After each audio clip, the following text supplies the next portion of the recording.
The sun is setting soon, and we'll soon be commemorating the second Yahrtzeit of my Rebbi and one of my role models, Reb Dovid Trenk Zt'l. And I would like to humbly suggest that L'Zeicha Nishmasa, in his memory, we take a page from his illustrious book and try to treat people around us more favorably by seeing the good in them, by judging them kindly, especially those children or adults who are underperforming or going through difficult stages in life, and perhaps even ourselves. That was Reb Dovid's gift. He certainly wasn't naive. He understood exactly where his students were, what they were struggling with. He knew the real deal. But he also saw holiness in each of them. He believed in them. And that was his secret, that the children responded to that love and found strength and ability that perhaps they weren't even in touch with themselves. I saw the most profound thought on an incident that happened with Yosef. Yosef went down to Mitzrayim, to Egypt, and he was working for a fellow named Potiphar. And when Potiphar was off at work, his wife tried to seduce Yosef.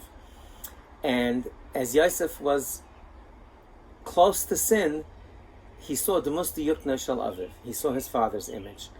And that's what saved him. And the literal translation is that he saw his father. He saw the collective learning that he got from his father. He saw how his father lived his life, and he recoiled from sinning as a result. I saw such a profound thought that perhaps we can interpret it that Yosef saw the Musti Yuknai, his image, Yosef's image, through the eyes of his father.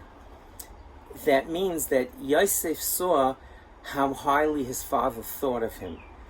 And he's, in Yiddish we say, is pasnished. It's just not proper for me to do something like this. And when Yosef had his dreams and the brothers were mocking him and quarreling with him, Yaakov believed in it. It says, Vaviv Shamaras Hadavar, he was waiting to see what would happen with it. And we see clearly that Yaakov treated Yosef with special love. And that was what ultimately stopped Yosef, according to that interpretation. And Reb Dovid's life was a Musti Yuknai, of looking at the children favorably, and through that feeling of unconditional love, they were able to elevate themselves and find strength and ability they may not have realized themselves that they had. And I think that that's what we could try to do in so many different ways. Encouraging a friend of ours who's going through a difficult time, going to the principal of your local school and offering to pay for the tutoring of a child, of a boy or a girl who's struggling and the parents cannot afford tutoring. When you see an adolescent or an adult who's struggling with religion, you see them come to shul, and that they look, differently than many of the other folks there. Go over, greet them, talk to them, listen to them. You cannot fool children. You cannot fool adolescents. They feel it. Every one of Reb Dovid's Talmidim felt it then, and they feel it now, the warm embrace of Reb Dovid's love.